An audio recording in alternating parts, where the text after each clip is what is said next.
పండగైనా సంబరమైనా మీ ప్రతి సెలబ్రేషన్కి only choice Vega jewellers. Exclusive bridal jewellery offers. Shop now.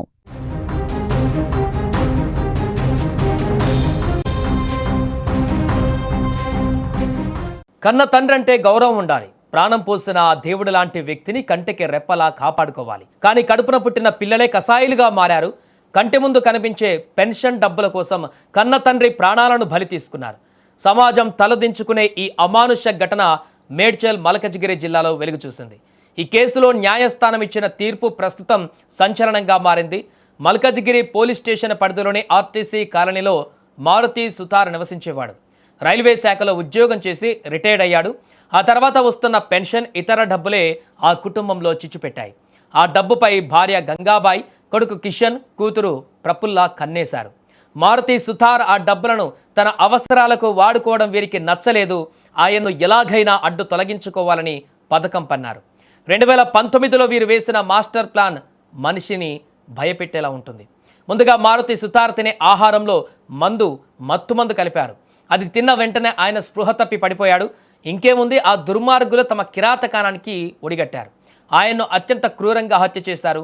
దొరికిపోతామనే భయంతో మృతదేహాన్ని చిన్న చిన్న ముక్కలుగా నరికారు. ఆ తర్వాత ఆధారాలు దొరకకుండా జాగ్రత్తలు తీసుకున్నారు. ఎవరికీ అనుమానం రాకుండా ప్లాన్ అమలు చేశారు. పోలీసులు ఈ కేసును ప్రతిష్టాత్మకంగా తీసుకున్నారు. సాంకేతిక ఆధారాలు సేకరించడం, ఫోరెన్సిక్ రిపోర్ట్లు, సాక్షుల వాంగ్మూలాలు సేకరించి కోర్టు ముందుంచారు. పోలీసులు చేసిన దర్యాప్తులో ఈ దారుణం వెలుగు చూసింది. న్యాయమూర్తి వి బాలభాస్కర్ రావు ఈ కేసును అత్యంత అరుదైనదిగా పేర్కొన్నారు. ఈ కేసులో ప్రధాన నిందితులుగా ఉన్న కొడుకు కిషన్, కూతురు ప్రఫుల్లలకు ఉరిశిక్ష విధిస్తూ సంచలన తీర్పిచ్చారు. భార్య గంగాబాయికి యావజ్జీవ కారాగార శిక్ష విధించారు. కోర్టు తీర్పు వెలువడిన వెంటనే పోలీసులు వారిని అదుపులోకి తీసుకున్నారు. భారీ బందోబస్తు నడుమ కిషన్, ప్రఫుల్లను చర్లపల్లి జైలుకు తరలించారు. గంగాబాయిని చెంచల్గూడ మహిళా జైలుకు పంపారు. డబ్బు కోసం మనిషి ఎంతటి దారుణానికైనా ఒడిగడతాడనే దానికి ఈ యొక్క ఘటన నిదర్శనం. ఆస్తి కోసం, పెన్షన్ల కోసం కన్నవారిని చంపడం ఎంతటి పాపమో దానికి చట్టం వేసిన శిక్ష అంతకన్నా కఠినంగా ఉంటుంది. ఈ తీర్పు ఇప్పుడు సమాజంలో తీవ్ర చర్చకు దారితీసింది. డబ్బు మత్తులో మనిషి విచక్షణ ఎలా కోల్పోతాడో ఈ కేసు స్పష్టం చేస్తోంది. ఆ న్యాయస్థానం ఇచ్చిన ఈ తీర్పు ద్వారా అమానుషమైనటువంటి పనులు చేసే వారికి హెచ్చరిక జారీ అయింది.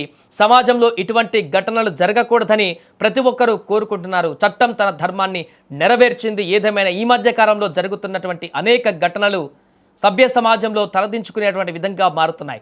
కన్న తల్లిదండ్రులను, కన్న బిడ్డలను కూడా అత్యంత దారుణంగా హతమారుస్తున్నటువంటి ఘటనలు కేవలం ఆర్థిక లావాదేవీల కోసం, డబ్బు కోసం విచక్షణ మరిచిపోయి బంధాలను తెంపుకుంటూ రక్త సంబంధాలను కూడా హత్యలుగా మారుస్తున్నటువంటి ఘటనలు మారుతున్నటువంటి ఈ యొక్క కాలంలో మనం నిత్యం చూస్తూనే ఉన్నాం. తాజాగా ఈ ఘటన కూడా ప్రస్తుతం వైరల్గా మారింది. దీనికి సంబంధించి ఇప్పుడు వీరికి పడినటువంటి శిక్ష కూడా సంచలనంగా మారింది.